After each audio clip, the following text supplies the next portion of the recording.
caasho abuukar maxamed waa gabar 10 sano jira waxa ayna ka badbaaday weerarkii 21 Janawari 2016 lagu qaaday xeebta Liido ee magaalada Muqdisho ee caasimadda dalka Soomaaliya.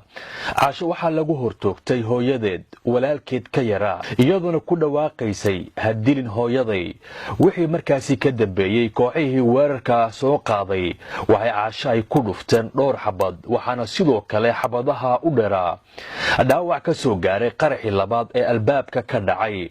xaaladeeda waa mid soo hagaagaysa garabka bidix labada gacmood iyo lug ayaa dhaawac ka muuqda waxaana hadda gacanta ku haya habaryarteed Sacdiyo Axmed Nuur. caasho baheed 5 months ago la dilay hooyadeedna qaraxii leeday walaalkeed lagu dilay alxamdulillah ayadana dhaawacana haysto. marka adiga xagee ka timid marka darteeda u timid halkan filay Istanbul ani habarteeda ahay dalka Ingiriiska ugu imaaday insha Allah ila caafiyo. marka dhaawac ma gacantan miyaa mise waa gacantaas labada gacan ee lugta bidixda. bal saan soo jees bal xoga gacantan mise gacantaas labada gacan lugtaasna maxaa ayda juwan gaartay dhaawac leedahay.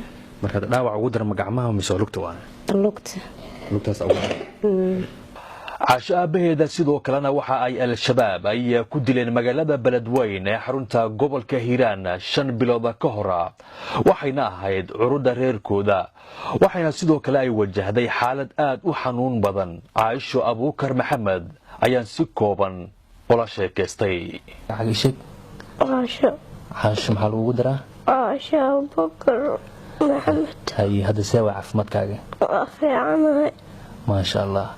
هاي كورن هاد السبتال كي جوكتا وح ما عنتا هاي هذا ما عنتا بيعبتي سماها اوكي هاي محاد وباقي صدتك كل جاي سنه دتك سوماليد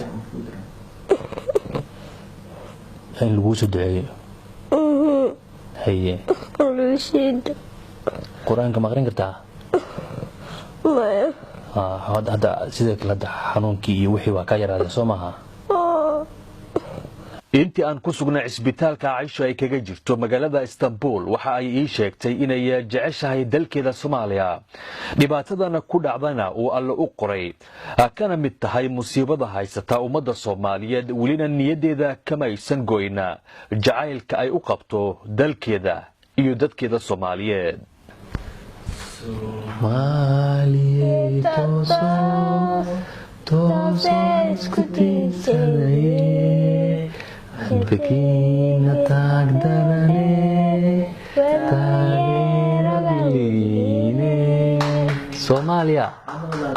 Somalia xasho Somalia ehelkeeda ayaa waxa ay keeneen Istanbul ma jirto cid ka warhaysa ama soo booqatay xaaladda ay ku sugan tahay Caisho haddii ay noqon lahaayeen madaxda sare ee dalka Soomaaliya ama safaaradda Soomaaliya ay ku leedahay dalkan Turkiga oo iyadu wakiil ka ah dawladda Soomaaliya.